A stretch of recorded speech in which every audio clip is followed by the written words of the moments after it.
தளத்தின் வழியாக இறை மக்களை இவ்வாராதனை வேளையில் சந்திப்பதில் நான் மிகுந்த மகிழ்ச்சி அடைகின்றேன். நம் அனைவரும் இணைந்து தேவனுடைய வார்த்தைகளை அமர்ந்து தியானிக்கும்படியாக இந்த நேரத்தை தேவன் நமக்கு கொடுத்தமைக்காக நான் தேவனை ஸ்தோத்திரிக்கின்றேன். என்னுடைய தியானத்திற்காக எபிரேயரின் புத்தகம் 11வது அதிகாரத்தை நான் புரட்டிக் கொண்டிருந்தேன். அந்த அதிகாரத்தில் பரிசுத்த பவுலார் விசுவாசிகளின் பட்டியலை அவர் அதில் போட்டிருந்தார். அந்த பட்டியலில் நான் பார்த்து கொண்டு வரும் பொழுது ஒரு மனிதன் அந்த பட்டியலின் உச்சத்தில் காணப்பட்டான்.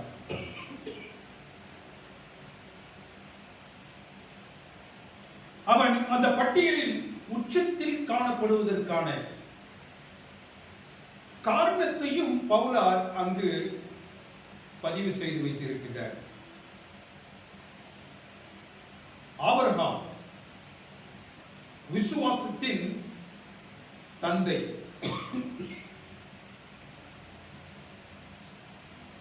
தேவன் ஆபிரகாமை அழைத்து அவரிடத்தில் நான் காட்டுகின்ற சொல்லுகின்ற இடத்திற்கு நீ செல்ல வேண்டும். ஆபிரகாம் இந்த வேதத்தின் பகுதி என்ன சொல்லுகிறது? கீழ்ப்படிந்து தான் போகிற இடம் இன்னதென்று அறியாமல் புறப்பட்டு போனான். விசுவாசத்தின் தந்தை என்று அழைக்கப்பட்டதற்கான ஒரு அனுபவம் இதுதான். Faith cannot flourish within the comfort zone. விசுவாசம் ஒரு எல்லைக்குள் சுகமாக இருக்கும் பொழுது அது வளராது. மற்றவர்களால் அதை அறிந்து கொள்ள முடியாது. ஒரு தாய்ப்பறவை தன்னுடைய இறக்கைக்கு அடியில் தன்னுடைய குஞ்சுகளை வைத்துக் கொண்டு இருக்கும் என்றால்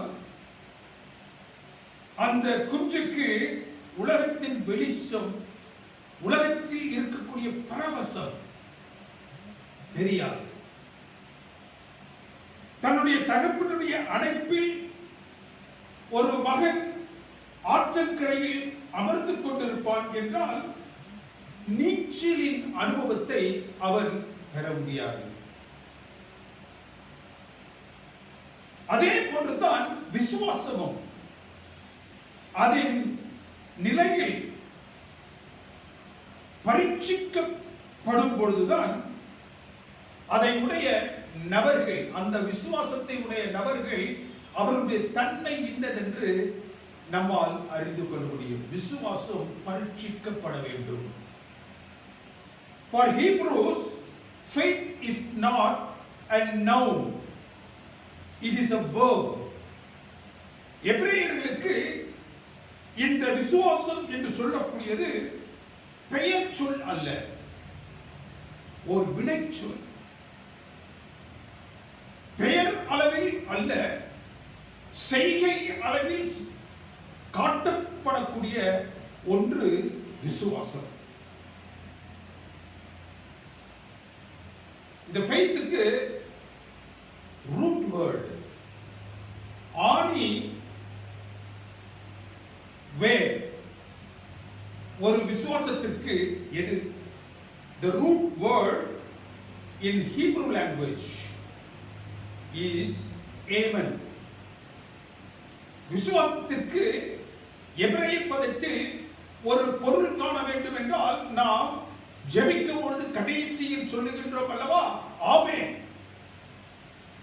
அதுதான் அதனுடைய பொருள். நாம் ஜெபத்தின் முடிவில் ஆமென் என்று சொல்லுகிறோம். ஆமென் என்று சொல்லி நம்முடைய அந்த ஜெபத்தை நாம் நிறைவு செய்கின்றோம். ஆமென் என்பது ஜெபத்தில் நாம் ஏறெடுத்த வேண்டுதல்களை எல்லாம் தேவனோடு செய்து கொண்ட வாக்குத்தத்தங்களை நாம் உறுதி செய்து கொள்வது. நான் ஜெபத்தில் எதையெல்லாம் தேவனோடு சொன்னேனோ, தேவனிடத்தில் கேட்டேனோ, அவை அனைத்தும் உண்மை. அதை நான் உறுதியாக இருக்கின்றேன் என்று சொல்வதுதான் ஆமென். It is an act of resolution. It is not a word of resolution. It is an act of resolution. எதையெல்லாம் தேவனுடைய சமூகத்தில் நீ பிரதிக்ஞை செய்து கொண்டு இருக்கின்றாயோ, செய்து கொண்டாயோ, அதை உன்னுடைய செயல் வடிவில் காட்டுவது தான் ஆமென் என்று சொல்வதற்கான அர்த்தம். விசுவாசம் நம்பப்படுகிறவைகளின் உறுதியும் காணப்படாதவைகளின் நிச்சயமுமாய் இருக்கிறது. விசுவாசம் என்றால் என்ன? நம்பப்படுகிறவர்களின் உறுதி. எதையெல்லாம் நீ நம்புகின்றாயோ அதில் நீ உறுதியாக இருத்தல். எவையெல்லாம் காணப்படாதவைகளாக உனக்கு தென்படுகின்றதோ அவைகளில் நீ நிச்சயித்திருப்பது. இதான் விசுவாசம்.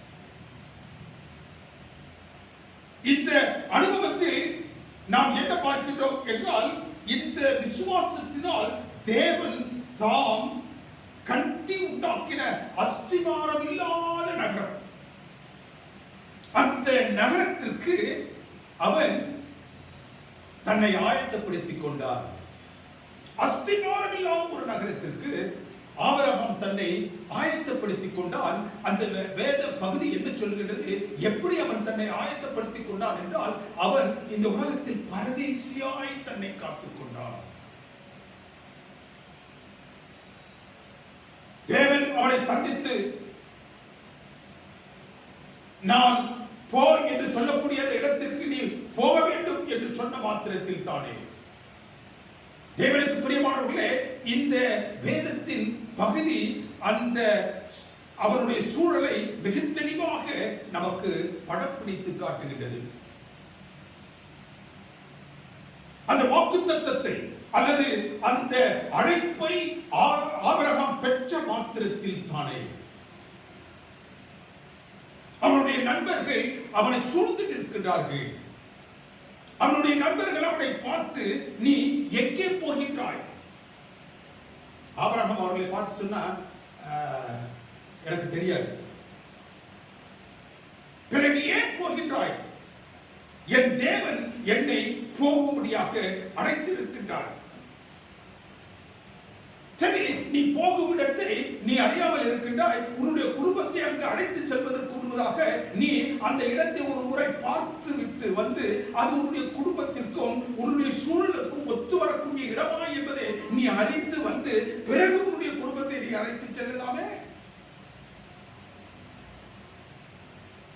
ஆபிரகாம் அவர்கள் யோகி என்ன சொன்னார்? எவைகள் எல்லாம் எனக்கு தேவை என்று என் தேவன் அறிந்திருக்கின்றாரோ அவைகளை எல்லாம் அங்கு வைத்திருப்பார் என்று நான் விசுவாசிக்கின்றேன்.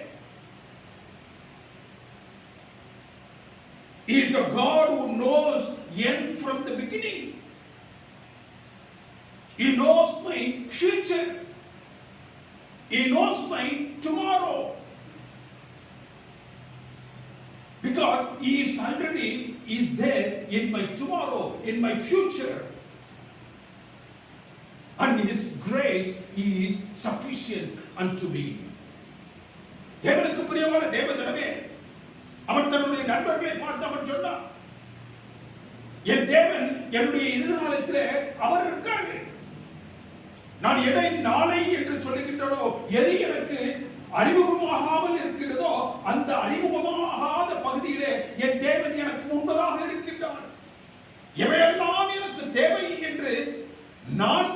சிந்திக்க முடியுமோ அவற்றை எல்லாம் எனக்கு முன்பதாக அவர் சிந்தித்து அந்த இடத்தில் அவைகளை எல்லாம் எனக்கு ஆயத்தமாக வைத்திருக்கின்றார். அவை எல்லாவற்றிற்கு மேலாக அவருடைய கிருபை எனக்கு போதும்.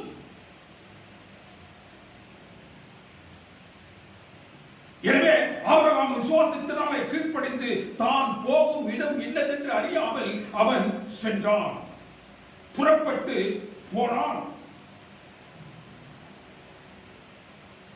பவுலார் அந்த விசுவாசிய புருஷனுடைய அந்த பட்டியலை அவர் வகுக்கும் பொழுது அந்த ஆபிரகாமுடைய அனுபவத்தை மேலோற்றமாக அவர் எழுதுகின்றார்.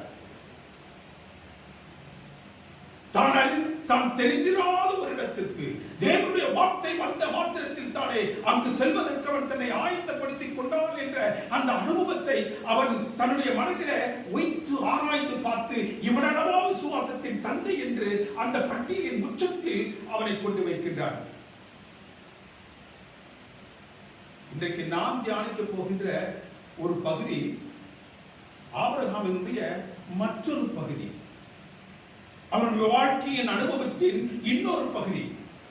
தேவனுக்கு பிரியமானவர்களே, அந்த விசுவாச புருஷனுடைய பட்டியலில் உச்சத்தில் இருக்கக்கூடிய அந்த விசுவாசத்தின் தந்தையாகிய ஆபிரகாம் 3 காரியங்களில் தவறினான். யானைக்கும் அடி சறுக்கும். இந்த விசுவாசத்தின் தந்தையாகிய இந்த ஆபிரகாமிற்கும் அடி சறுக்கிற்று. அவனுடைய பிரயாணத்தில் தேவன் அவனை அழைத்த அந்த அழைப்பை ஏற்றுக்கொண்டு அவன் பிரயாணப்பட்டு செல்லும் பொழுது 3 காரியங்களை 3 தவறுகளை அவன் செய்கின்றான். அந்த 3 தவறுகள் தான் இந்திய நாட்களில் தேவனுடைய பிள்ளைகளாகிய உங்களுக்கும் எனக்கும் ஒரு பெரிய பாடமாக தேவன் வைத்திருக்கின்றார்.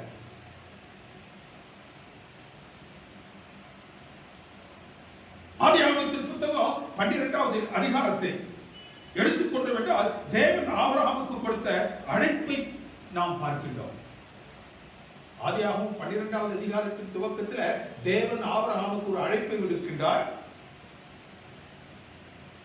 நான் சொல்லும் இடத்திற்கு நீ செல், தனக்கு புலப்படாத இடத்திற்கு தான் செல்ல வேண்டும் என்ற ஒரு அழைப்பை ஆபிரகாம் பெறுகின்றான். ஆனால் அந்த 12வது அதிகாரத்தை நாம் புரிந்து கொள்வதற்கு முன்பாக தேவனுக்கு பிரியமானவர்களே, அங்கு அவனுக்கு அழைப்பு விடப்படக்கூடிய அந்த பகுதியை 12வது அதிகாரத்தில் நாம் காண்கின்றோம். ஆனால் 11வது அதிகாரத்தில், அதற்கு முந்தின அதிகாரத்தில் 2 வசனங்கள், கடைசி வசனங்கள் என்ன சொல்லுகின்றது? ஆரானை குறித்து அது பேசுகின்றது. 11வது அதிகாரத்தில் அவனுடைய பயணம் துவங்கி ஆரானிலே தடைப்பட்டு நின்றது என்று அந்த 11வது அதிகாரத்தின கடைசி பகுதி சொல்லுகின்றது. தேவனுக்கு பிரியமான தேவனுடைய பிள்ளைகளே, 12வது அதிகாரத்தில் உத்தரவு கொடுக்கப்படுகின்றது. அதற்கு முன்பதாக அவர்கள் சென்றடைந்த அனுபவத்தை 11வது அதிகாரம் பேசுகின்றது. எப்படி அந்த வசனங்களை வரிசைப்படுத்துவதில் ஒரு தவறு நிகழ்ந்திருக்கிறது.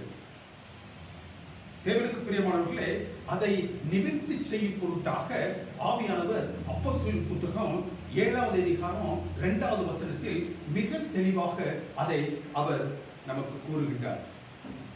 ஆபிரகாம் ஆரானிலே குடியிருப்பதற்கு முன், அப்போஸ்தலர் புத்தகம் 7வது அதிகாரம் 2வது வசனத்தை நீங்கள் வாசித்தீர்கள் என்றால், ஆபிரகாம் ஆரானிலே குடியிருப்பதற்கு முன்பு மெசொப்பொத்தேமியாவிலே அவன் இருந்த பொழுது தேவன் அவனுக்கு தரிசனமாக்கி அவர் 12வது அதிகாரத்தில் சொன்ன அந்த அழைப்பை அவர் விடுக்கின்றார். ஆபிரகாம், தேவனுக்கு பிரியமானவர்களே, இந்த 12வது அதிகாரத்தின் அனுபவத்தை 11வது அதிகாரத்தின் அனுபவத்தையும் ஆவியானவர் அங்கு நமக்கு தெளிவுபடுத்துகின்றார். ஆபிரகாமின் 3 தவறுகள், ஆபிரகாமினுடைய 3 தவறுகள் என்ன? அதிலிருந்து தேவன் இந்த கடைசி காலத்தில் வாழக்கூடிய உங்களுக்கும் எனக்கும் கொடுக்கக்கூடிய செய்தி என்ன, எச்சரிப்பு என்ன என்பதை ஒரு சில நிமிடங்கள் தேவனுடைய பாதத்தில் அமர்ந்து நாம் கற்க இருக்கின்றோம். முதலாவது தவறு, அந்த அதிகாரத்தின் துவக்கத்தில் ஆதியாகமம் 12வது அதிகாரம் 1வது வசனத்தில் தேவன் அவனை அழைக்கின்றார். நீ உன் தேசத்தையும் உன் இனத்தையும் உன் தகப்பன் வீட்டையும் விட்டு புறப்பட்டு நான் காண்பிக்கும் தேசத்திற்கு நீ போ. முக்கியமான கட்டளை.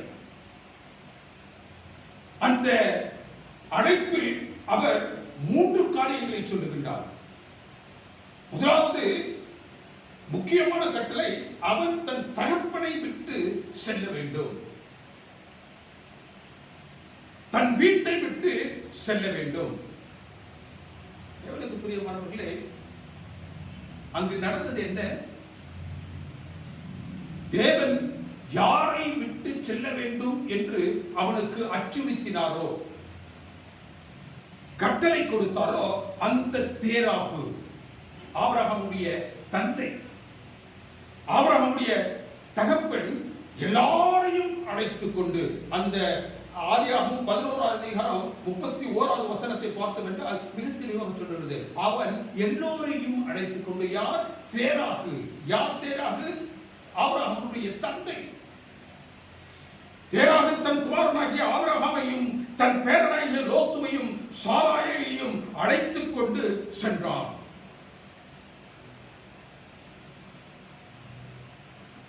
வேதம் என்ன சொல்லுகிறது? ஆபிரகாம் தேராகோடு சென்றான். Abraham went with the old man. அந்த முதிர்ந்த மனிதனோடு, அந்த பழைய மனிதனோடு அவன் சென்றான். It's the first blunder that Abraham made in the process. தேவன் ஆபிரகாமிடம் என்ன செய்ய சொன்னாரோ அதை அவன் செய்யாமல், யாரோடும் செல்ல வேண்டாம் என்று சொன்னாரோ அவனோடு இவன் சென்றான். இதுதான் முதல் தவறு. The first blunder that Abraham made. Abraham புறப்பட்டு சென்றான். அவனது பயணம் மேல் நோக்கி அல்ல, முன்னோக்கி தான் சென்றது. He started his journey. தேவனுக்கு பிரியமானவர்களே, அவருடைய பயணம் மேல் நோக்கி செல்லாமல் அவனுடைய பயணம் முன்னோக்கி சென்று கொண்டிருந்தது. இந்த வேதத்தின் பகுதியை நீங்கள் பார்த்தீர்கள் என்றால், he received a call from above. He received a call from the Lord God. அவனுக்கு அந்த உத்தரவு மேலே இருந்து வந்தது.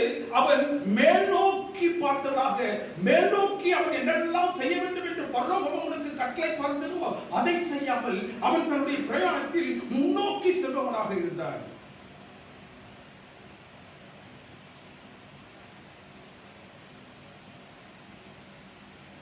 பரம அழைப்புக்கு அவன் தன்னை ஒப்புக் கொடுக்காமல், he received a call from above. He should be looking upward. ஆனால் இது அனுபவம் என்று சொல்லுகிறது. இந்த அழைப்பு அவனுக்கு வந்த மாத்திரத்தில் தானே அவன் என்ன செய்யறான்? தன்னுடைய தந்தையோடு, யாரை அவர் அழைத்து செல்ல வேண்டாம் என்று தேவன் சொன்னாரோ அவரை அழைத்துக் கொண்டு அவன் என்ன செய்யறான்? அவனுடைய பயணம் முன்னோக்கி சென்று கொண்டிருந்தது. அவனுடைய பயணம் பரலோகத்தை நோக்கி அல்ல, பரலோகத்தினுடைய அந்த கட்டளையை அடிப்படையாக வைத்தும் அல்ல.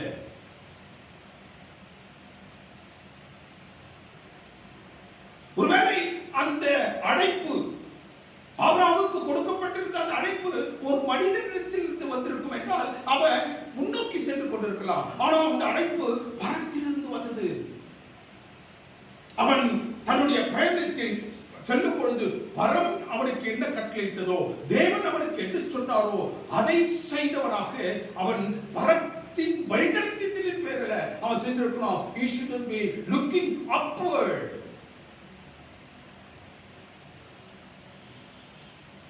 இந்த அழைப்பு தேவனுடைய பரத்தின் அழைப்பு, அஸ்திவாரம் இல்லாத தேவன் கட்டும் அந்த தேசத்திற்கு செல்லும்படியான அழைப்பு. அஸ்திவாரம் இல்லாத தேவன் காட்டும் அந்த தேசத்திற்கு,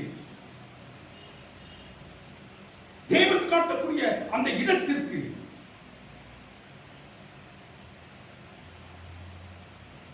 நீ போகணும்.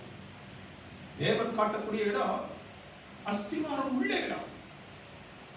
A place with divine foundation. The city whose builder is God himself. தேவனால் கட்டி எழுப்பப்பட்ட ஒரு நகரம். தேவன் காட்டும் நகரத்திற்கு நாம் செல்கிறோம் என்றால் நம்முடைய பார்வை எப்படி இருக்கணும்? மேல் நோக்கியதாக இருக்க வேண்டும். We should be looking upward. தேவனுக்கு பிரியமானவர்களே, தன் தந்தையாகிய தேராக கட்டிய அஸ்திவாரம் இல்லாத நகரம் என்றால் அவன் பார்வை முன்னோக்கி இருக்கலாம். அவன் சுதந்திரிக்க போகின்ற அந்த தேசம் பூமிக்கு உரியது என்றால் அவன் முன்னோக்கி பார்த்து கொண்டு செல்லலாம். அவன் செல்லக்கூடிய அந்த நகரம் அஸ்திவாரத்தோடு கட்டிய அழியாத ஒரு நகரம். அந்த அழியாத தேவனால் அஸ்திவாரம் விடப்பட்டு கட்டப்பட்ட அந்த நகரத்திற்கு அவன் செல்ல வேண்டும் என்றால் அவன் எப்படி போகணும்? அவனுடைய பார்வை மேல் நோக்கி எழுந்த வண்ணமாக, மேலிருந்து அவன் அந்த அழைப்பை பெற்ற அவன் மேலிருந்து பெறக்கூடிய வழிநடத்தலை பெற்றவனாக அவன் செல்ல வேண்டும். தேவன் கட்டும் நகரத்துக்கு செல்வதற்கு அவன் என்ன கூறினாரோ அதன்படி அவன் செல்ல வேண்டும்.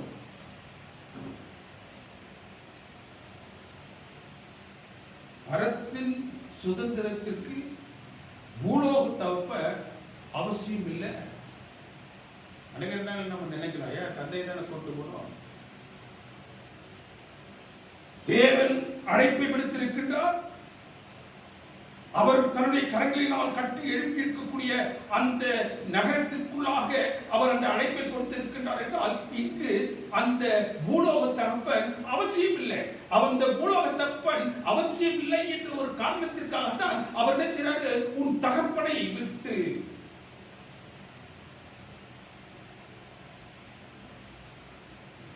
old man, Terach, old man என்றால் old sin, tradition, practices, இவை அனைத்தும் என்ன செய்யப்பட வேண்டும்? விட்டு விட்டு வரப்பட வேண்டும். என்னைக்கு தேவன் உங்களையும் என்னையும் அழைத்து அந்த பரத்தை நோக்கிய அந்த தேசத்திற்கு அழைக்கிறாரோ அந்த அழைப்பை ஏற்று நாங்களும் நானும் செல்ல வேண்டும் என்றால் தேவனுக்கு பிரியமானவர்களே, நம்முடைய பழைய பாவங்கள், பாரம்பரிய பழக்க வழக்கங்கள்,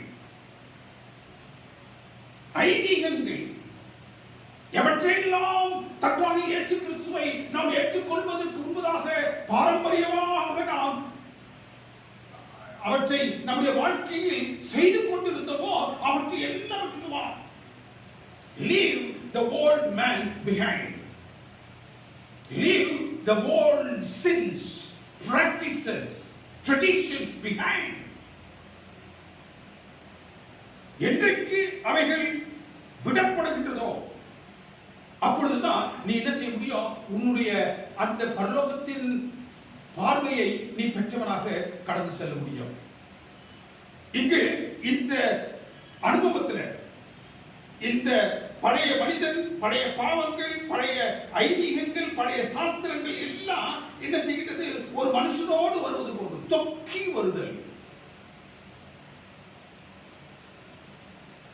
எவற்றையெல்லாம் தேவன் தடை செய்து அவைகள் உனக்கு அவசியம் இல்லை என்று தேவனுடைய வார்த்தை சொல்லுகின்றதோ அவற்றை நாம் ஏற்றவர்களாக செல்ல வேண்டும். மேலோக இன்ப அந்த நகரத்திற்கு செல்ல வேண்டும் என்றால் இவைகள் அனைத்தும் நமக்கு தடையாக இருக்கும். தேவனுடைய பிள்ளைகளாக நாம் இருக்கும் பார்க்கும்பொழுது இந்த இந்த இந்த ஐதீகங்கள், பழைய பாவங்கள், பழைய அனுபவங்கள், இவைகள் அனைத்தும் தொக்கி நிற்கும். நாம் கிறிஸ்தவர்களாக இருப்போம், ஆனால் அந்த பழைய பழக்க வழக்கங்கள் நம்மை தொடர்ந்து நிற்கும், தொக்கி நிற்கும். ஆபிரகாம் செய்த மற்றும் ஒரு தவறு என்னவென்றால், இந்த முதலாவது தவறிலேயே இன்னொரு தவறையும் அவன் சேர்த்து செய்கிறான். என்ன? அவன் தன் தகப்பனை அழைத்து செல்லவில்லை. அவன் தலைமையின் கீழாக தன்னை வைத்து அவன் பின்னே இவன் சென்றான். கடவுள் சொல்றாரு, அவனுக்கு அந்த அழைப்பு கொடுத்த மாத்திரத்தில் நீ உன் தகப்பனை விட்டு, தகப்பனை விட்டு என்று தேவன் மிக தெளிவாக சொல்லும் பொழுது, அந்த தகப்பன் அவனோடு வருவது எப்படி வருகின்றான் என்றால், இந்த ஆபிரகாமையும் லோத்துவையும் அவன் அந்த குடும்பத்தையும் அவன் தலைமை வகித்து செல்லுகின்றான். அவனுடைய தலைமையின் கீழ் ஆபிரகாம் தன்னை வைத்து அவன் பின்பாக செல்லுகின்றான். யாரை கொண்டு வர வேண்டாம் என்று தேவன் சொன்னாரோ அந்த மனிதன் இப்பொழுது அந்த பிரயாணத்திற்கு தலைமை வகிக்கின்றான். தேவன் விட்டு வர சொன்ன அந்த ஓல்ட் மேன், அந்த பழைய மனிதன் பின்பாக இந்த ஆபிரகாம் செல்லுகின்றான். அவருடைய தலைமையை ஏற்றுக்கொள்ளுகின்றான். அந்த பழைய வாழ்க்கையின் நாம் நம்மில் வைத்திருந்த பழக்க வழக்கங்கள், பாரம்பரிய பழக்க வழக்கங்கள், பாவங்கள், இவைகளை எல்லாம் விட்டு வர வேண்டும் என்று தேவன் சொல்லுகின்றாரோ அவைகள் நம்மை வழிநிறுத்தும்படியாக நாம் அவற்றிற்கு நம்மை விற்று போட்டு விடுகின்றோம்.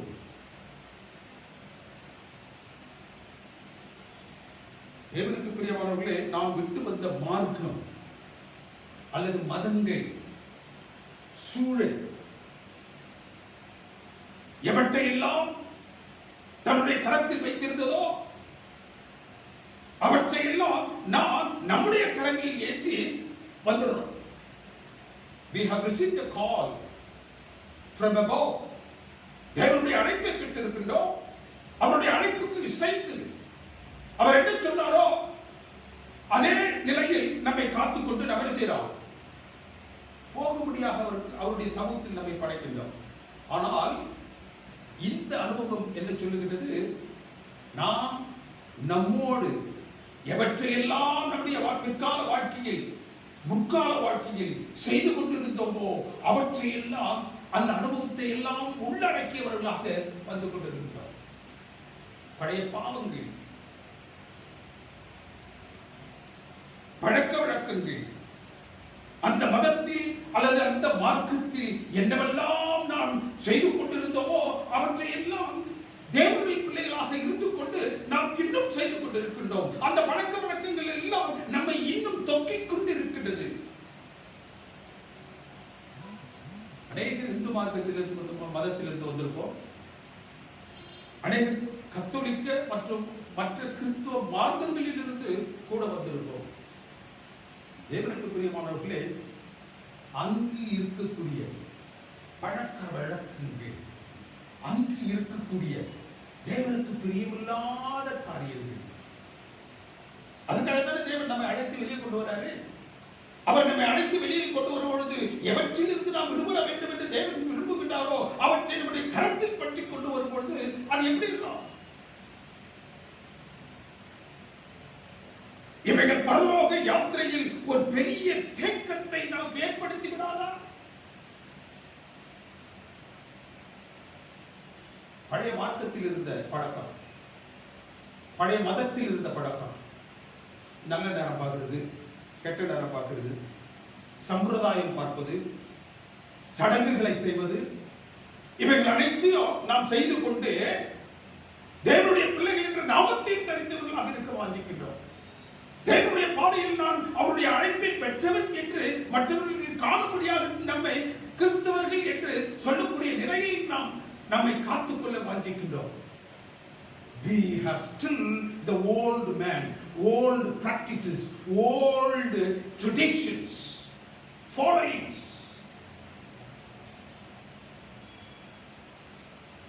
இந்த பெரிய தேக்கத்தை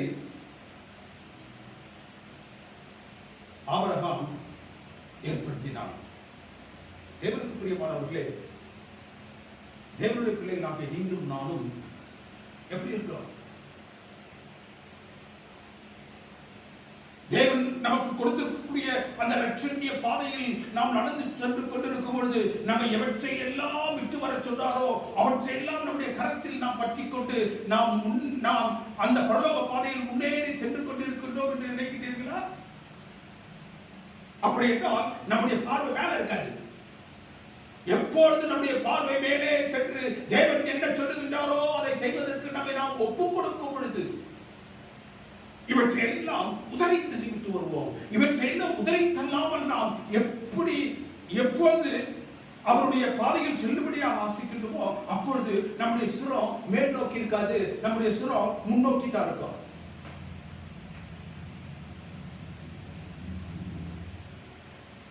நாம் சற்று திரும்பி பார்ப்போம். நம்முடைய கிறிஸ்துவ அனுபவத்தில் எதெல்லாம் இந்த தூய அனுபவத்திற்குள்ளாக நாம் வருவதற்கு முன்பதாக என்னென்ன பழக்கலாம் அங்கு இருந்துச்சோ அந்த பழக்க வழக்கெல்லாம் இங்க இருக்குதான் பார்க்கணும். விட்டு வர வேண்டிய அந்த பழக்கங்கள் எல்லாம் தொக்கிக் கொண்டு வருகின்றனா என்று பார்க்கணும். இது ஆபிரகாமினுடைய அனுபவத்தில் அவன் தன்னுடைய தந்தையை முன்பாக வைத்ததும் அல்ல, அவனுடைய வழிநடத்துதலுக்கு இவன் தன்னை ஒப்புக்கொடுத்த. அநேக நேரங்களில் இந்த பழக்கங்களை எல்லாம் நீங்களும் நானும் கரத்தில் பிடித்துக் கொண்டு வருவோம் என்றால் அந்த பழக்கங்கள் நம்மை ஆளுகை செய்ய ஆரம்பித்துவிடும். We will not be able to do anything against it. அவைகள் நம்மை ஆளுகை செய்ய ஆரம்பித்துவிடும். முதலாவது தவறு, அவன் தன்னுடைய தகப்பனை அழைத்து செல்லாதே என்று சொன்னார்.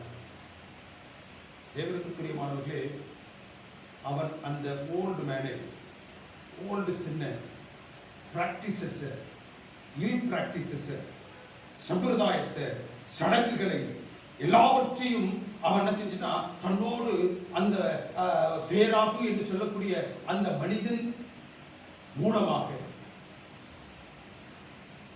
தேவனுக்கு பிரியமானவர்களே அவன் தன்னோடு அழைத்து வந்தான் என்று பார்க்கிறார். இரண்டாவது தவறு, settling himself in Haran. அவனுடைய இரண்டாவது தவறு என்னவென்றால் ஆரானிலே அவன் தங்கினான். யாரோடு தங்கினான்? யாரை தன்னோடு அழைத்து வர வேண்டாம் என்று அவர் எச்சரித்திருந்தாரோ, கட்டளை பகிர்ந்திருந்தாரோ அந்த தகப்பனோடு அவன் ஆரானிலே தங்கினான். ஆபிரகாம் ஆரானை விட்டு கிளம்பும் பொழுது அவனுக்கு வயது 75. ஆரானை விட்டு அவன் கிளம்பும் போது தேவனுக்கு பிரியமானவர்களே ஆரானிலே அவன் 50 வருடங்கள் தங்கினான். தேராகு மரிக்கும் பொழுது அவனுக்கு 205 வயது. தேவனுக்கு பிரியமானவர்களே, இங்கு இந்த ஆபிரகாமுக்கு கொடுக்கப்பட்ட டெஸ்டினேஷன், சென்று சேர வேண்டிய இடம் வேறு.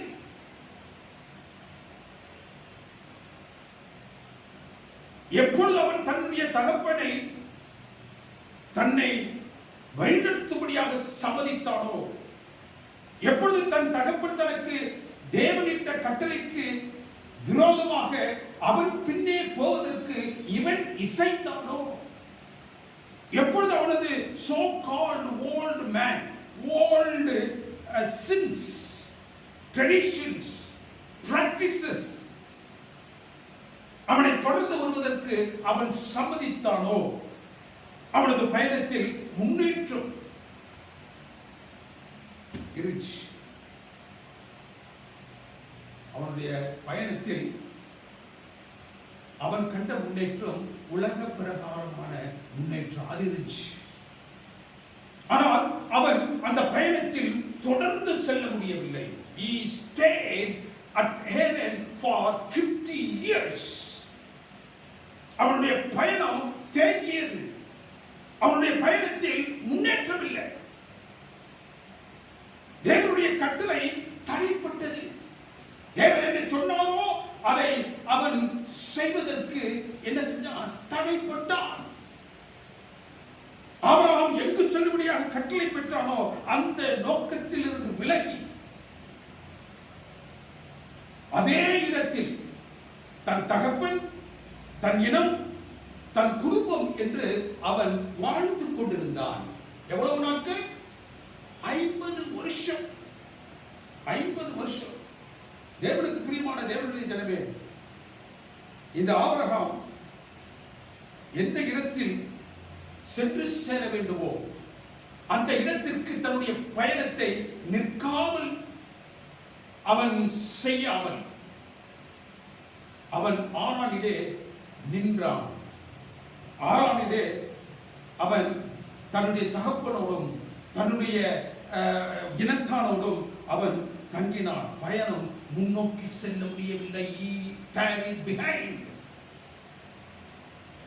அவனது பயணம் முன்னோக்கியும் இல்லை, அவனுடைய பயணம் மேல் நோக்கியும் இல்லை. அவனுடைய பயணம் எப்படி இருந்துச்சு? கீழ் நோக்கி இருந்துச்சு. He neither followed the instruction from above, nor he had taken the decision on his own in a way God had asked him to go. அவனது பயணம் முன்னோக்கியும் இல்லை, அவனுடைய பயணம் மேல் நோக்கியும் இல்லை. மேல இருந்தோ இன்ஸ்ட்ரக்ஷன் வரலையோ அவனுடைய பயணம் முன்னோக்கியும் செல்ல முடியவில்லை, கீழ் நோக்கி போச்சு. 50 years. தேவனுக்கு பிரியமானவர்களே, 70 வருட அடிமைத்தனத்திற்கு பிறகு இஸ்ரேல் புத்திரர்கள தேவன் என்ன செய்றாரு? அந்த பாபிலோனில் இருந்து விடுவிக்கின்றார். அவர்கள் எருசலேமுக்கு சென்று ஆலயத்தை கட்டுவதற்கு 3 கட்டளைகளை பிறப்பிக்கப்படுகின்றது. 3 கட்டளைகள் கொடுக்கப்பட்டது. எஸ்ரா புத்தகத்தை நல்லா படிச்சு பார்த்தீர்கள் என்றால் அந்த 3 கட்டளைகள், முதலாவது கட்டளை கோரேஸ் மன்னனால் கொடுக்கப்பட்டது. அந்த கட்டளை எதற்கென்றால் ஆலயம் கட்டப்பட வேண்டும் என்பதற்காக.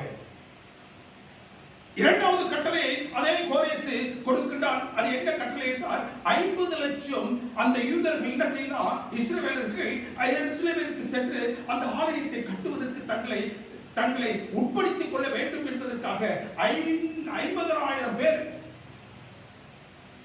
பாபிலோனில் இருந்து எருசலேமிற்கு போவதற்கான உத்தரவை கொடுத்தான். அது இரண்டாவது கட்டளை.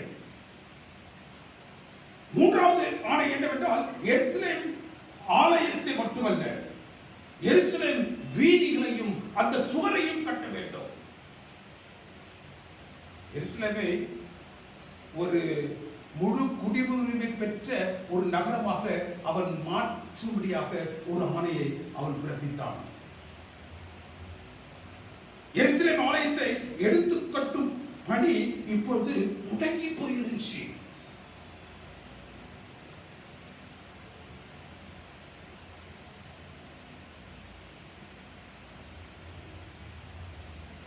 தடையுற்று போயிருச்சு.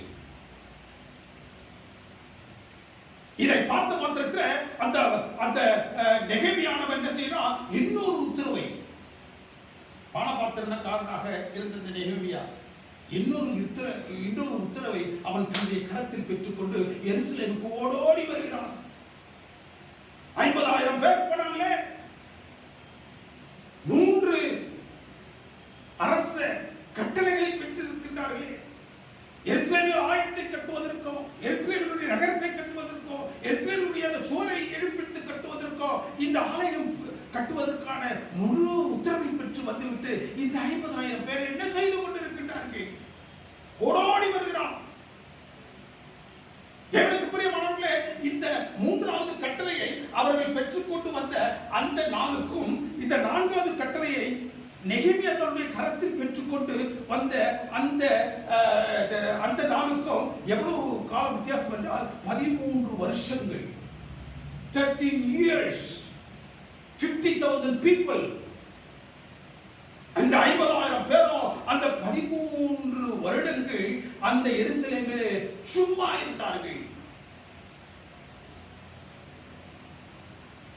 அப்படிக்கான தங்களை அர்ப்பணித்துக் கொள்ளாமல், அதற்காக அவர்கள் சென்றவர்கள் தங்களுடைய கவனங்கள் சிதறி பொறுப்பற்று உலக பிரகாரமாக அவர்கள் 13 வருடங்கள் அங்கு எருசலேமிலே தங்கி தெரித்தார்கள்.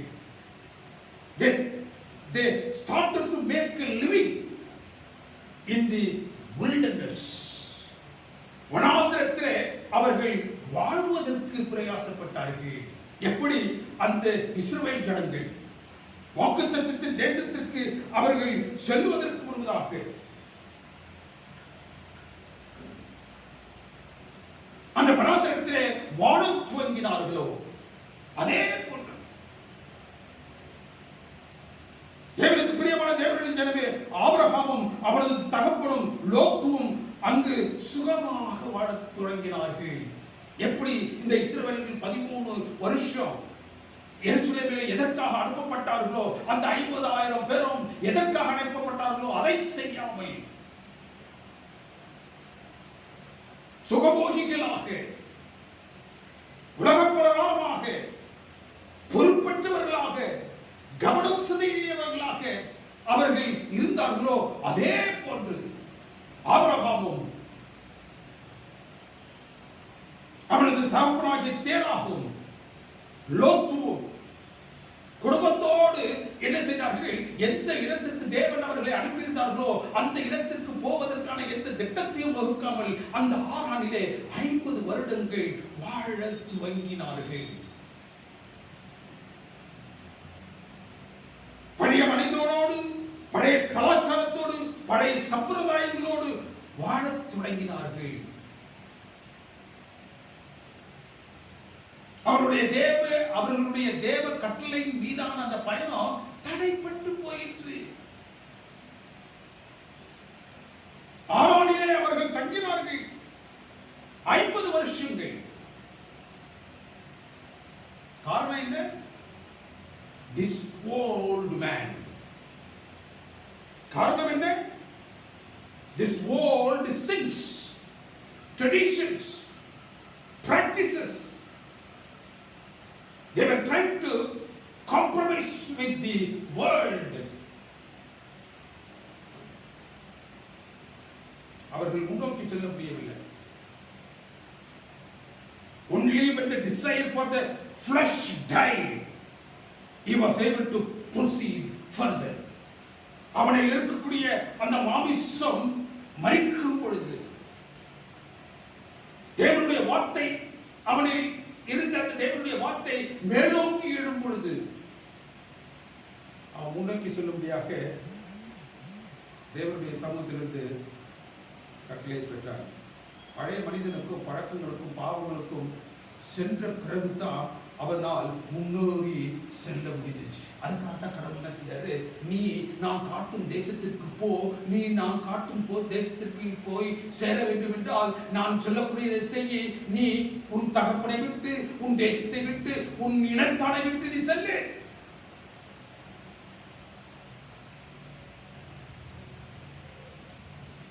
ஒருவேளை அவன் இதை செய்திருந்தான் என்றால் அவனுடைய அந்த பயணத்தில் எந்த தடையும் ஏற்பட்டிருக்காது. அந்த ஆரணிலே 50 வருஷங்கள் அவர்கள் சுகபோகமாக வாழ்ந்து கழித்திருக்கவும் அங்கு சமயம் வாய்த்திருக்காது. சென்று சேர வேண்டிய இடத்திற்கு அவர்கள் சரியான நேரத்தில் ஆபிரகாம் சென்று சேர்ந்திருக்க முடியும். ஆபிரகாமுடைய 3வது தவறு, the third blunder. முதலாவது பாவம், தன் தகப்பனாகிய தேராகை அவன் தன்னோடு அழைத்து சென்றது. 2வது பாவம், ஆரானிலே தேவன் குறிப்பிடாத பயணத்தில், அவர் குறிப்பிடாத ஒரு இடத்தில் 50 வருஷங்கள் குடும்பத்தோடு தங்கியது. 3வது தவறு, தேவனுக்கு பிரியமானவர்களே, அந்த ஆதியாகமத்தின் புத்தகம் 13வது அதிகாரம் 5வது வசனத்தை நீங்கள் வாசித்து பார்த்தீர்கள் என்றால், ஆபிரகாம் கர்த்தர் சொன்னபடியே புறப்பட்டான்.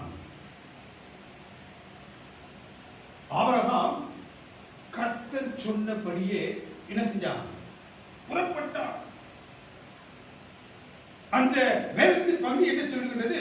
லோத்துவும் அவனோடு இருந்தான். ஆபிரகாம் புறப்பட்டான், லோத்துவும் அவனோடு இருந்தான். தேவன் அவனுக்கு கொடுத்த அந்த கட்டளை என்ன? நீ உன் தேசத்தையும் உன் தகப்பன் வீட்டையும் உன் இனத்தானையும் விட்டுட்டு நீ என்ன செய்யணும்? சொல்லணும். தேசம், தகப்பனும், தேசம் போயிடுச்சு, தகப்பனும் போயிட்டான். அந்த தேராக தன்னுடைய 205வது வருஷத்துல 6ஆம் நிலை மரித்து போனான். இப்பொழுது எஞ்சி தொக்கி இருக்கக்கூடியது லோத்து. ஆபிரகாம் கர்த்தர் சொன்னபடியே புறப்பட்டு போனால், ஆனாலும் அவனோடு யார் இருந்தது? லோத்து. தேசம் போச்சு, தகப்பன் போனால், இனம் இப்பொழுது தொடர்கின்றது. லோத்து அவனோடு சென்றான். A close relative.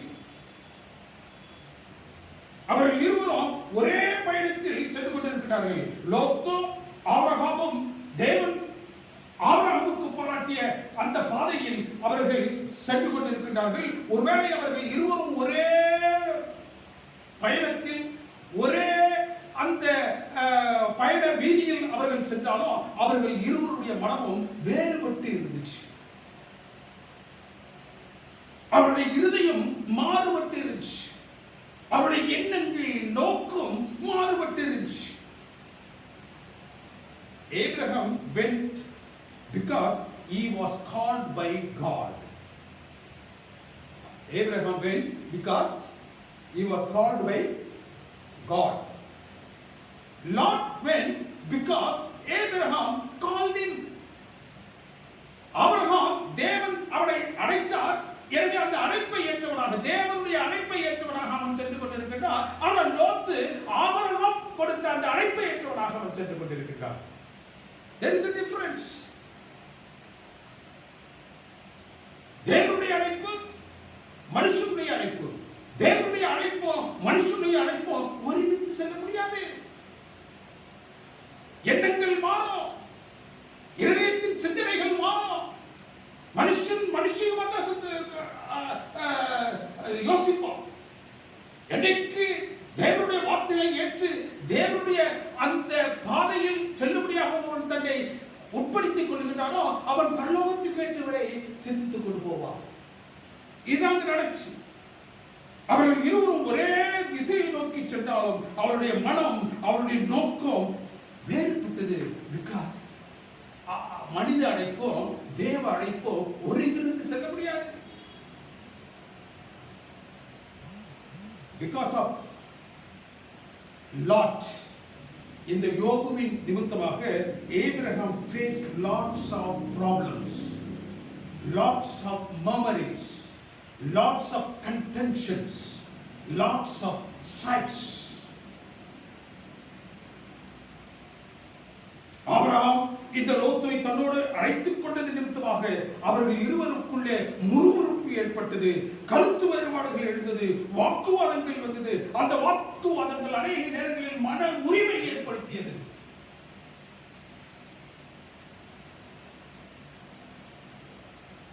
லோத்துவின் வருகையினால் ஆபிரகாமுக்கு பிரச்சனையின் மேல் பிரச்சனை. அந்த கூடாரத்தில் குழப்பம் ஏற்பட்டது, முறுமுறுப்பு ஏற்பட்டது, வாக்குவாதங்கள் ஏற்பட்டது, கருத்து வேறுபாடுகள் ஏற்பட்டது. கடைசியில் அவைகள் இருவருக்குள்ளே பெரிய மன முறிவை ஏற்படுத்தியது. பயணம் ஒன்றாக இருந்தாலும் நோக்கம், மனது வேறுபட்டு இருக்கும் பொழுது எல்லா நிலைகளிலும் நமக்கு வரக்கூடியது பிரச்சனை தான்.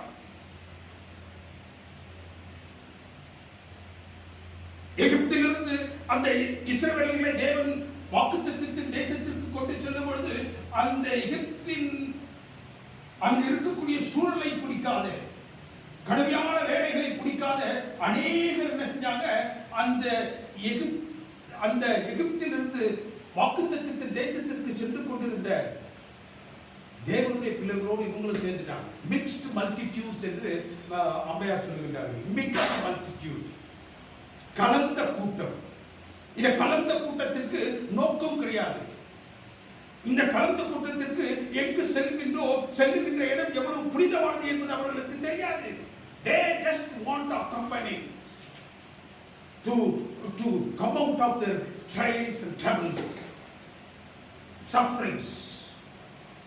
அநேகர் எகிப்திலிருந்து இஸ்ரவேலர்கள் அல்லாதவர்கள் அவர்களோடு வந்தாங்க.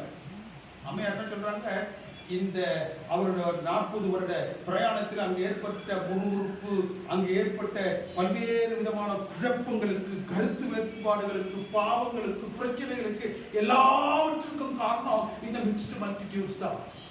அழைப்பை பெறாது வந்தவர்கள், தேவனுடைய அழைப்பை பெறாது வந்தவர்கள், தன்னுடைய சூழ்நிலையை சமாளிக்க வேண்டும் என்பதற்காக போகிறவர்களோடு போகும்படியாக தங்களை ஒப்புக் கொடுத்தவர்கள். இன்னைக்கு திருச்சபையில் அநேகர் இப்படிதான். There are people because of the call from above and others are for various reasons. இன்னைக்கு இந்த மீதியான திருச்சபையிலே தேவன் தன்னுடைய பிள்ளைகளாக அழைத்திருக்கக்கூடிய ஒரு கூட்டம், தேவனுடைய வார்த்தைகளை நம்பி, தேவனுடைய வார்த்தைகளுக்கு இசைந்து, அவருடைய வாக்குத்தத்தங்களை பெற்ற பிள்ளைகளாக அவருடைய சமூகத்தில் கூடி இருக்கக்கூடிய ஒரு கூட்டம் இருக்கு. அந்த கூட்டத்தின் மத்தியில அநேகர் இருப்பாங்க. எப்படி இருப்பாங்க? அவர்களுடைய காரணங்கள் வெவ்வேறாக இருக்கும். இன்றைக்கு நம்முடைய திருச்சபையில் பிரச்சனைகள் வெளியிலிருந்து வருவதில்லை. It is from within. ஏன்னா மனம் திருந்தாத, அழைப்பை ஏற்றுக்கொள்ள ஒப்பு கொடுக்காத அநேகர் திருச்சபையில் இருக்கிறார். தேவனுக்கு பிரியமானவர்களே, இங்கு ஆபிரகாம் தன் தகப்பனை அழைத்து சென்றதால் அந்த ஆரானிலே 50 வருஷம் வேஸ்ட். தன்னுடைய சொந்தமாகிய லோத்துவை அவன் மறுபடியும் அழைத்து சென்றதால், யாரை விட்டு விட்டு வர வேண்டும் என்று தேவன் சொன்னாரோ அந்த லோத்துவை அவன் கரம் பிடித்து இப்பொழுது அழைத்து வரும்போது அவனுக்கு இப்பொழுது கன்டென்ஷன்ஸ், மர்மரிங், ஸ்ட்ரைஃப், கருத்து வேறுபாடு, உருவுறுப்பு, வாக்குவாதம். தேவனுக்கு பிரியமானவர்களே, இந்த ஆபிரகாமுக்கு தேவன் ஆசீர்வதித்து கொடுத்திருந்த அந்த ஆடு மாடுகள், அந்த சம்பத்து போன்றுதான் லோத்துவுக்கும் இருந்துச்சு. லோத்துவின் சுமை அதிகமாக இருந்தபடியினால் வேதம் சொல்லுது, அவர்கள் இணைத்து செல்வதற்கு அங்கு எந்த ஒரு சாத்தியமும் இல்லாமல் போயிற்று. They were not able to go together because of their prosperity. நீ முன்னோக்கி செல்ல வேண்டும் என்றால் லோத்துவை விட்டு செல்ல வேண்டும். இந்த பாடத்தை தேவன் ஆபிரகாம் கற்றுக்கொள்ள வேண்டும் என்று ஆசைத்தார். அவன் செய்த அந்த தவறிலிருந்து அவனுக்கு கற்பிக்க தேவன் எடுத்துக்கொண்ட பாடம் என்னவென்றால், நான் உன்னை அழைத்தேன், நீ யாரை அழைத்து வரக்கூடாதோ அவனை நீ அழைத்து வருகின்றாய். அநேக நேரங்களில் மோட்ச பிரயாணத்தில் நம்மை தடை செய்கின்ற சுமைகளை நாம் விட்டு வர வேண்டும் என்று பரலோகம் நம்மிடம் எதிர்பார்க்கின்றது. சொந்தம், நம்முடைய சுற்றம் யாராக இருந்தாலும் சரி, if they are on our way stopping our journey toward eternity, தேவனுக்கு பிரியமானவர்களே, leave them. உன்னுடைய கண் உனக்கு இடர்கள் உண்டாக்கினார், உன்னுடைய ஒரு கரம் உனக்கு இடர்கள் உண்டாக்கினார், cut them off. All your aim is to reach the place what God had called you for. We should live locked like habits. not like relationships on our journey towards eternity. தேவனுக்கு பிரியமானவர்களே, லோத்துவை போன்ற கொடிய பழக்க வழக்கங்கள், விட்டு வர முடியாத பழக்க வழக்கங்கள் என்றாலே விட்டு வர முடியாதது. ரிலேஷன்ஷிப், உறவுகள் யாராக இருந்தாலும் சரி, if they are against our journey, if they are a hurdle for the journey that you are undertaking, leave them. If there is a strife, there must be a separation. முறுமுறுப்பு என்று ஒன்று வந்துவிட்டது என்றால், வாக்குவாதம் என்று ஒன்று வந்துவிட்டது என்றால், நெருக்கடி என்று ஒன்று வந்துவிட்டது என்றால், அங்கு அவசியப்படுவது பிரிவு. We should separate ourselves. தேவன் பிரித்தார். தேவன் ஒரு சில காரியங்களை நன்மைக்காக பிரித்தார். என்ன? தேவன் சிருஷ்டிப்பில் பூமி தன் பலனை கொடுப்பதற்காக வெளிச்சத்தையும் இருளையும் பிரித்தார். அப்பொழுது பூமி தன்னுடைய பலனை கொடுத்தார். ஜலத்தையும் அவர் பிரித்தார், நிலத்தையும் பிரித்தார். அப்போதான் வெட்டாந்திரை அமையும். பூமி தன்னுடைய பலனை கொடுத்தார். இஸ்ரவேலர்கள் வாக்குத்தத்தத்தின் தேசத்திற்கு செல்லும் பொழுது அவர் அந்த செங்கடலை பிரித்தார். அப்பொழுது தான் தேவனுடைய பிள்ளைகள் என்ன செய்ய முடியும்? வெளியில் வர முடியும்.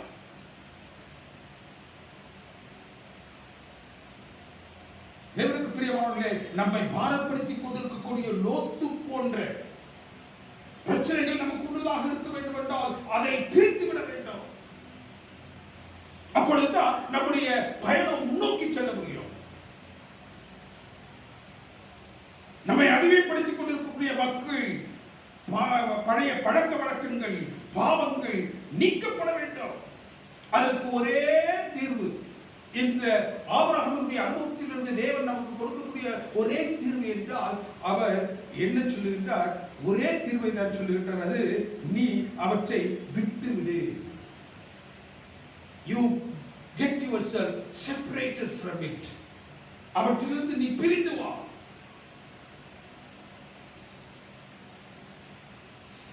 அவர் பிரிந்து போயிட்டார். அவர் பிரிந்து போவதற்கு முன்னதாக ஆபிரகாம் லோத்துவை அழைத்து, யூ சூஸ் யுவர் டைரக்ஷன். அவனுக்கு அந்த ஆப்ஷனை கொடுத்துட்டான். நீ என்ன செய்ய, எங்கு செல்ல வேண்டும் என்று நீ நினைக்கின்றாயோ அங்கு செல். அந்த ஆப்ஷனை அவனுக்கு என்ன செய்யறாரு? அவர் கொடுத்துறார். இப்பொழுது அந்த ஆதியாகமத்தின் புத்தகம் 13வது அதிகாரம் 10வது வசனத்தை நீங்கள் எடுத்துக்கொண்டு பார்ப்பீர்கள் என்றால் அங்கு என்ன சொல்லப்படுகிறது? Lord lifted up his eyes. Lord lifted up his eyes and beheld the plain. அதிசயமாக லோத்துவானவன் தன்னுடைய கண்களை ஏறெடுத்து பார்த்து கீழான இருக்கக்கூடிய அந்த யோர்தான் நதிக்கு கீழாக இருக்கக்கூடிய அந்த பசுமையான நிலப்பரப்பை பார்த்தான். But he was looking above. ஏறெடுத்து பார்த்தான், கீழே உள்ளவர்களை பார்த்தான்.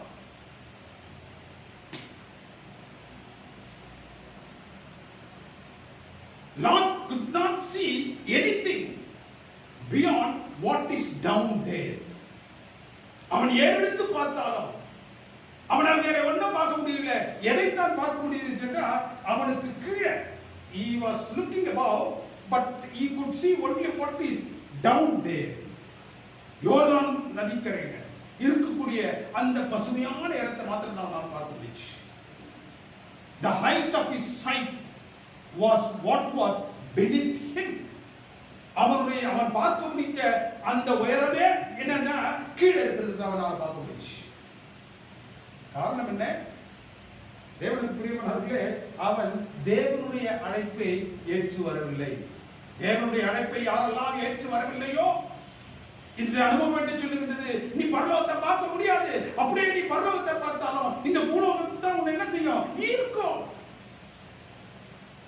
இந்த பூலோகத்தினுடைய அந்த அந்த ஆசாபாசங்கள், பூலோகத்தினுடைய செழுமை தான் உன்னை ஈர்க்கும்.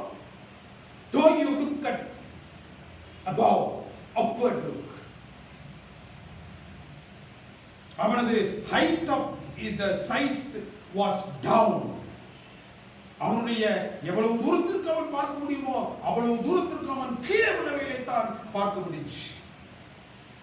அவனது பார்வையில் எது சிறந்தது என்று அவன் பார்த்தானோ, அவனுடைய பார்வையில் எது அனுகூலமாக அவனுக்கு இருக்கும் என்று பார்த்தானோ அவற்றை மாத்திரம் தான் அவனால் பார்க்க முடிஞ்சு.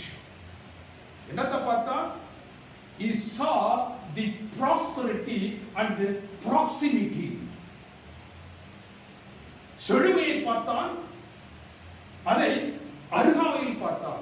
ப்ராஸ்பரிட்டியை பார்த்தான், அதை ப்ராக்சிமிட்டியில் பார்த்தான். அவன் செழுமையை பார்த்தான், அந்த செழுமையும் அவனுக்கு அருகாமையில் இருக்க வேண்டும் என்று பார்த்தான். எல்லாரையும் ஈர்க்கும் வசீகரம் மாமிசத்தில் எவையெல்லாம் அவனை ஈர்த்ததோ அவற்றை எல்லாம் பார்த்தான். எவருக்கு பிரியமானவர்களே, இந்த லோத்துவை காத்துக்கொள்ள வேண்டும் என்பதற்காக ஆபிரகாம் எவ்வளவோ பிரயாசப்பட்டான். அந்த தூதர்களோடு போராடுகிறான். 50 பேர் இருந்து அழிக்க மாட்டீர்களா? 40 பேர், 30 பேர், 20 பேர், 10 பேர். தேவன் கோபம் கொள்ளாது இருக்கக்கூடிய நிலையை அவன் சாதகப்படுத்திக் கொண்டு இந்த லோத்துவை அவன் மீட்க வேண்டும், அந்த அழிவிலிருந்து காப்பாற்ற வேண்டும் என்பதற்காக அவன் பட்ட பாடுகள் எத்தனை எத்தனை. அப்பேற்பட்ட பாடுகளை பட்டு அவன் அழைத்து வந்த அந்த லோத்து, அவனுடைய கண்களில் என்ன தெரியல? பரலோகம் தெரியல. மேல பார்த்தா கீழே உள்ள செழுமை தான் தெரிஞ்சு. மேல பார்த்தா தேவனுக்கு பிரியமானவர்களே, அந்த செழுமை அவனுக்கு அருகாமையில் இருக்கணும். I should not go any longer to achieve anything. Everything should be within my sphere. எனக்கு அருகாமையில் அவைகள் இருக்க வேண்டும் என்று அவன் பார்த்தான். கர்த்தர் ஆபிரகாமை நோக்கி, அடுத்த வசனத்தை வாசிங்க. ஆதியாகமம் 13வது அதிகாரம் 14வது வசனம். லோத்து ஆபிரகாமை விட்டு பிரிந்த பின்பு தகப்பனாகிய தேராகு மரித்து போனான். தேசத்தை விட்டான், தகப்பனை விட்டான், இனத்தான் கூடயே இருந்தான். அவனால் ஏகப்பட்ட பிரச்சனைகள். அவனுடைய பயணம் தடைபட்டது. அவனுடைய பயணத்தில் அவன் முன்னோக்கி செல்ல முடியவில்லை. அவனுடைய குடும்பத்தில் குழப்பம், அவனுடைய கூடாரத்தில் குழப்பம், எல்லாவற்றையும் அவன் தாங்கியவராக அவன் செஞ்சார். இவனை, அந்த லோத்துவை, நீ எந்த இடத்திற்கு செல்லும்படியாக செல்கின்றாயோ அங்க போ. இப்பொழுது லோத்துவும் போயிட்டார். இந்த வசனம் என்ன சொல்லுகிறது? தேவனுக்கு பிரியமானவர்களே, லோத்து ஆபிரகாமை விட்டு பிரிந்த பொழுது கர்த்தர் ஆபிரகாமை நோக்கி பேசுறார். இப்பொழுது தேராகவும் இல்லை, லோத்துவும் இல்லை, இருவரும் இல்லை. என்னுடைய அழைப்பை இப்பொழுதுதான் நீ முழுமையாக உணர்ந்திருக்கிறார். நீ எப்படி நீ இருந்த தேசத்திலிருந்து வெளியில் வர வேண்டும் என்று நான் ஆசைத்தேனோ, நீ நான் கொடுக்கக்கூடிய வாக்குத்தத்தத்தின் தேசத்திற்கு நீ எப்படி போகணும்னு நான் நினைத்தேனோ அப்படி நீ இப்பதான் இருக்கிற. தேசத்தை விட்ட, தகப்பனை விட்ட, இனத்தான விட்ட. You are now alone. நான் எப்படி நீ வர வேண்டும் என்று நினைத்தேனோ அப்படி இப்பதான் இருக்கிற. உன்னுடைய பயணத்தின் ஆரம்பத்தில் நீ இல்லை, உன்னுடைய பயணத்தின் இடையில் நீ இல்லை. இப்பொழுது தான் நீ எப்படி ஆக வேண்டும் என்று நான் நினைத்தேனோ அப்படி நீ ஆகியிருக்கின்றாய். தேவனுக்கு பிரியமான தேவஜனமே, தேராகுவின் தேக்கமும் லோத்துவின் வாக்குவாதமும் இப்பொழுது அவருக்கு இல்லை. இப்பொழுது தேவன் என்ன சொல்கின்றார்? அவனை நோக்கி, நீ இருக்கும் இடத்தில் இருந்து 4 திசைகளையும் நீ என்ன செய்ய? நோக்கி பார். உன்னால் எவ்வளவு தூரம் பார்க்க முடிகின்றதோ அவ்வளவு தூரத்திற்கு நீ உன் கண்களை ஏறெடுத்து பார். இங்கு கர்த்தராகிய தேவன் என்ன செய்கின்றார்? இந்த ஆபிரகாமை ஒரு கோணத்தில் நிற்க வைக்கின்றார். அவன் என்ன செய்யறாரு? அவன் தேர்வு செய்த ஒரு இடத்தில் அல்ல, தேவன் தேர்வு செய்த அந்த இடத்தில், அந்த கோணத்தில் அவனை நிற்க செய்து, இப்பொழுது 4 திசைகளையும் நீ நோக்கி பார். அங்கிருந்து பார்க்கும் பொழுது அங்கு உலகம் முழுவதும் அவனுக்கு தெரிந்தது. அவனுக்கு பிறகாக வரக்கூடிய அந்த முழு சந்ததியும் அவனுக்கு தெரிஞ்சிச்சு. நல்லா ஒத்து பார்த்திருந்தா அந்த சந்ததியில நீங்களும் நானும் வந்திருப்போம். லோத்துவுக்கு ஆபிரகாம் ஆப்ஷன் கொடுத்தான். அவன் ஏறெடுத்து பார்த்து அவன் தன் பார்வைக்கு கீழானதை பார்த்தான். He was able to see only that which is down there, though he upheld his eyes. அவன் மேலே நோக்கி பார்த்தோ அவனுக்கு கீழே உள்ளவைகள் தான் தெரிஞ்சு. இப்பொழுது ஆபிரகாமுக்கு முன்பே தேவன் ஆப்ஷன் கொடுத்தார். முதல் ஆபிரகாம் அவனுக்கு ஆப்ஷன் கொடுத்தார். இப்போ தேவன் ஆபிரகாமுக்கு ஆப்ஷன் கொடுத்து நீ இப்போது பார் என்று பார்க்கும் பொழுது 4 திசைகளிலும் உலகத்தில் எல்லாரையும், உலகம் முழுவதையும் அவன் கண்டான். எப்படி அவன் உலகம் முழுவதையும் 4 திசையையும் அவனால் காண முடிஞ்சு?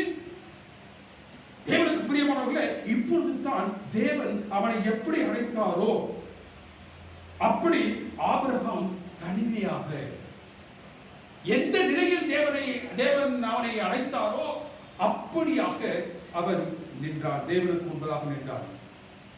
எந்த கோணத்தில் நின்றால் உலகம் அனைத்தும் 4 திசைகளும் தெரியுமோ அந்த கோணத்தில் அவனால் அப்பொழுது தான் நிற்க முடிஞ்சு. ஒருவேளை அங்கு தேராக இருந்திருப்பான் என்றால், ஒருவேளை அங்கு லோத் இருந்திருப்பான் என்றால், அந்த உரிய கோணத்தில் நின்று அவன் உலகம் முழுவதையும் பார்த்திருக்க முடியாது. அவன் உலகம் முழுவதையும் பார்க்க வேண்டும். இந்த உலகத்தின் விசுவாசத்தின் தந்தை என்று சொல்லக்கூடிய ஆபிரகாம் இந்த உலகத்தின் அனைத்திலும் இருந்து எழக்கூடிய தன்னுடைய சந்ததியை அவன் பார்க்க வேண்டும். அந்த சந்ததியை இவர்கள் இருந்தால் பார்க்க முடியாது என்பதை தேவன் உணர்ந்தார். அவர்கிட்ட அந்த பிரயாணத்தின் துவக்கத்திலே சொன்னாரு, நீ உன்னுடைய தேசத்தையும் உன்னுடைய தகப்பனையும் உன்னுடைய இடத்தானையும் விட்டு நீ வா.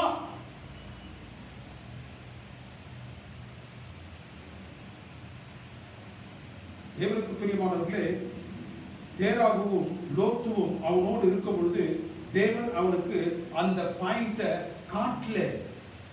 ஒருவேளை தேவன் அந்த கோணத்தை காட்டியிருந்தால், அந்த முக்கியமான ஒரு பாயிண்டை காட்டியிருந்தால், அவன் அங்கு நின்று உலகம் முழுவதையும் பார்ப்பதற்கு இந்த இருவரும் இசைந்திருக்க மாட்டார்கள்.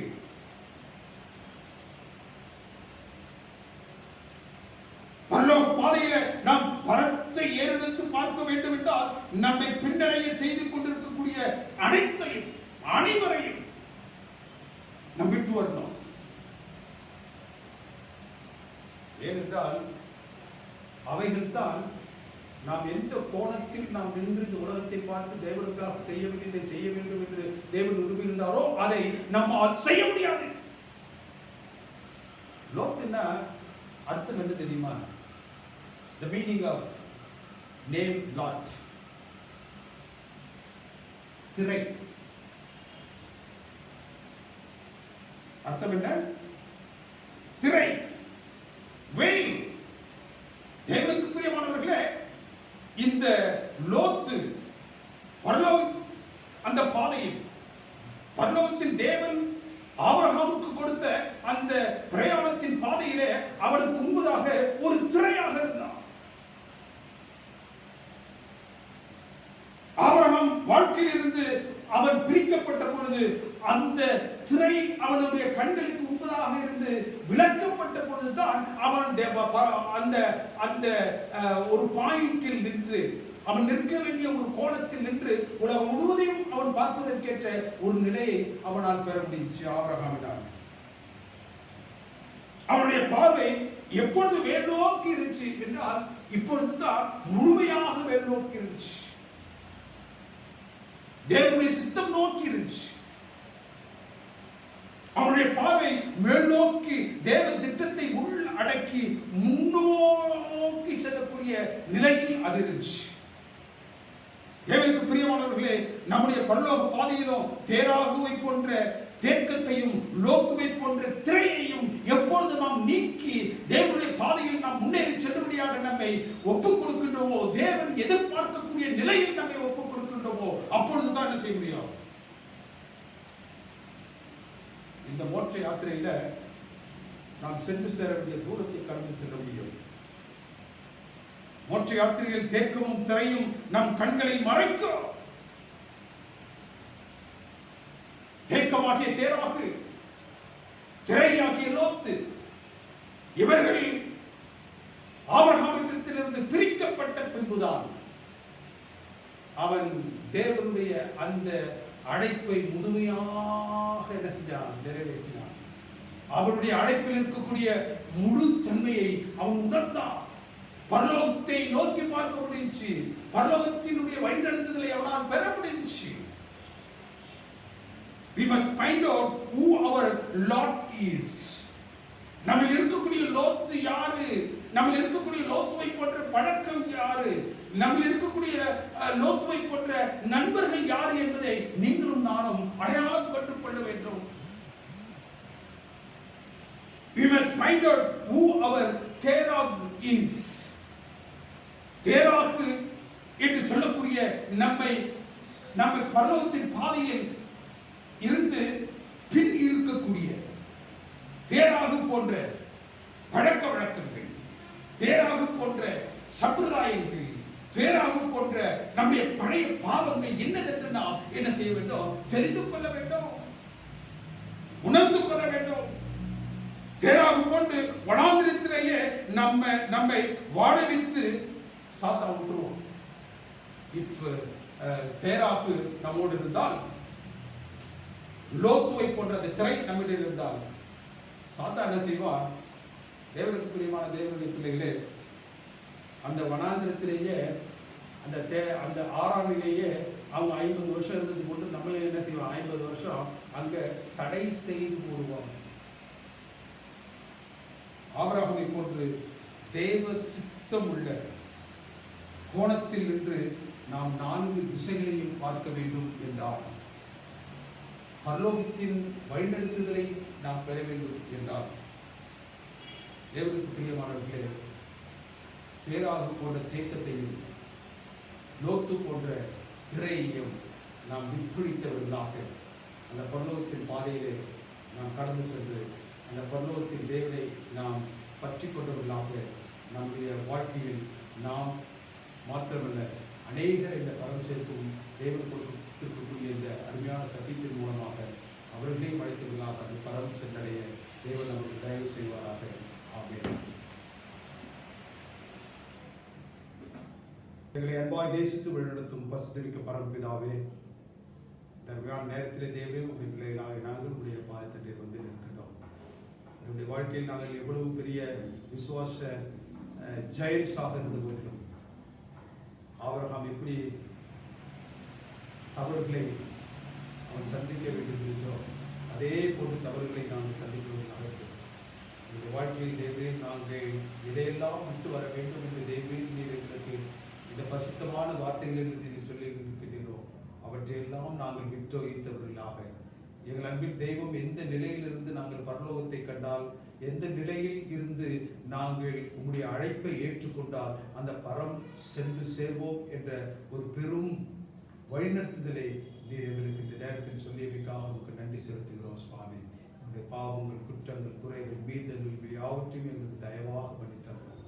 கேட்டுக்கொண்டிருக்கக்கூடிய ஒவ்வொரு பிள்ளைகளையும் உடைய திரு சமூகத்தில் உடைய பாதத்தில் படைக்கின்றோம். யாவரையும் ஆசீர்வதித்து வழிநடத்தியறோம். இயேசுவின் திருநாமத்தினால் ஜெபிக்கின்றவர்கள் அன்பின் பரிசுத்தமிக்க பரமபிதாவே, ஆமென். நம்முடைய கர்த்தராகிய இயேசு கிறிஸ்துவின் கிருபை, பிதாவுடைய அன்பும் பரிசுத்த ஆவியாருடைய அன்பினைக்கும் ஸ்நேகமும் நம் அனைவரோடும் விசேஷமாக இந்த அருமையான நேரத்திலே இந்த செய்தியை உலகமெங்கிலும் இருந்து கேட்டுக்கொண்டிருக்கக்கூடிய உங்களுடைய பிள்ளைகள் ஒவ்வொருவரோடும்